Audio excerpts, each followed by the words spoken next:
3 tools, 3 companies spending more on compute than some countries spend on roads, and they all built the same thing, a prompt box. No file editor, no visible terminal. You type what you want, the AI goes and does it, and you review the diff. Antigravity, Claude Code, Codex. Same shape, same pitch. So either they're all geniuses who independently arrived at the perfect design, or someone copied someone's homework and changed the font. The truth is weirder. The convergence is real, but the tools are completely different. The difference is just invisible from the outside. What happens in the 30 seconds after you press enter is the only comparison that matters now, and that is the one nobody is making. For 40 years, the code editor was the center of everything. You write code, the computer runs it. Done. Then, Copilot showed up and the editor got a chatbot in the sidebar. Then, Cursor put the AI in the driver's seat but kept the editor. Then, Claude Code threw the editor out entirely and said the terminal is enough. And now, mid-2026, everyone agrees. The editor is not the product, the agent is. Google took its IDE, ripped the editor out and turned Antigravity into a management dashboard for a fleet of agents. Anthropic took its terminal tool and wrapped it in a desktop app, a web app and IDE plugins. OpenAI built Codex as a cloud sandbox from day one. 3 different starting points, 1 destination. A text field, a status panel and a diff viewer. Pick any of them, type add dark mode to the settings page and something goes off to work. So how on earth are they different? Start a task, hit enter. The 3 tools diverge immediately. Antigravity runs Gemini 3.5 Flash. Google clocked it at over 280 tokens per second. That is absurdly fast. You feel the difference in your hands. The agent starts generating plans, spawning sub-agents and touching files before you finished reading the confirmation. Speed is the whole personality. Google's demo at I/O had 93 agents building an entire operating system in 12 hours for under $1,000. Then they ran Doom on it. Marketing subtlety, this is not. Claude Code runs Opus 4.7. 6 times slower on raw token output, but it thinks more per token. It will stop, plan, read your project rules and then make a careful move.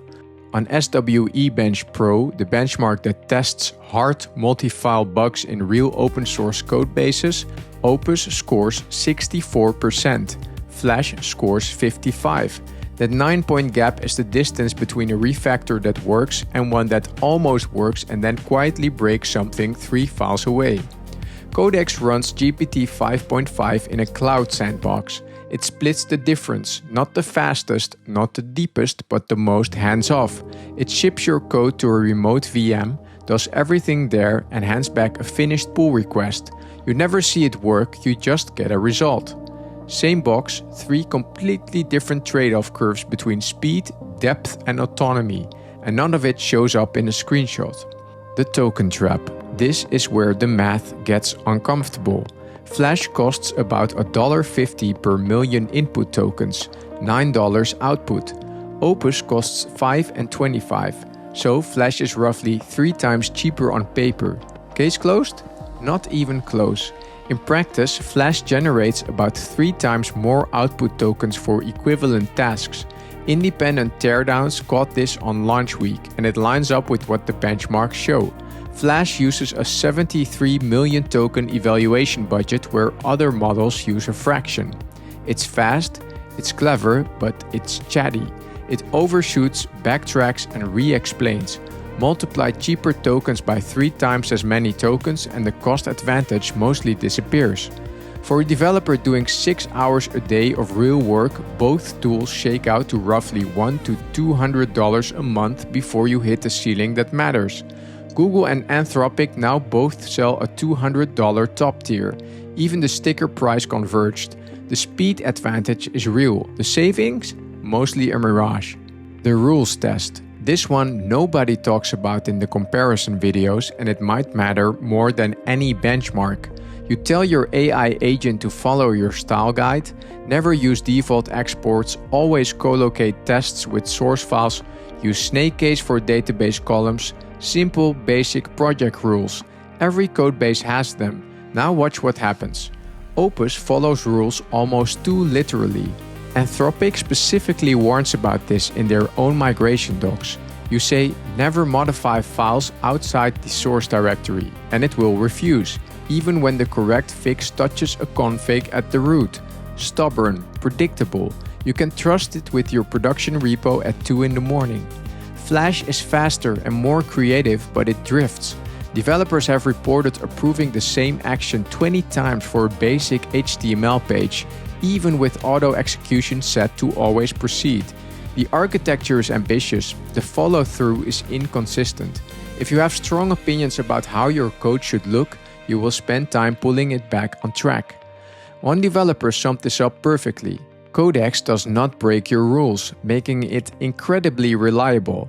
Claude has these moments of genius where it connects dots from opposite sides of the codebase that you didn't even know were related, but it also sometimes steamrolls your preferences without warning. Every tool sits at a different point on the discipline versus brilliance spectrum, and you absolutely cannot tell which one you're getting from looking at the prompt box. Here is the real cost nobody puts on the pricing page. How much of your day does each tool eat?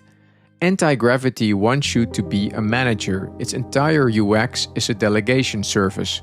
Status cards, parallel agents, artifact review. Google's pitch is honest about this. You are the orchestrator. The agents do the building. If you genuinely enjoy stepping back and letting the bots run, Antigravity is built for your brain. If you feel anxious about code you didn't write and cannot trace back to a decision you made, it will make you miserable. Claude Code wants you to be a co-pilot. It shows diffs, asks for approval and expects you to steer. Its hook system gives you 25 lifecycle points where you can intercept and inspect every action the agent takes. That's an incredible amount of control. It's also, if you're being honest with yourself, an incredible amount of interruption. A staff engineer who logged over 100 hours on Claude Code and 20 on Codex put it this way. Claude is faster but needs guidance. Codex is slower but writes cleaner, more self-directed code. The right pick depends on a question that has nothing to do with technology. Would you rather supervise less or correct less? Same prompt box, same pitch. 3 completely different brains underneath. Antigravity is the fastest and the most autonomous. It wants to replace your workflow. Claude Code is the deepest and the most controllable. It wants to fit inside your workflow. Codex is the most isolated. It wants to work next to your workflow without ever touching it.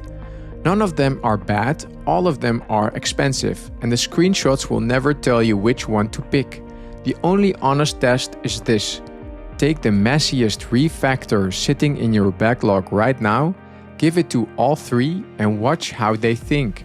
Not how they look, how they think. That's the whole game now. See you in the next one.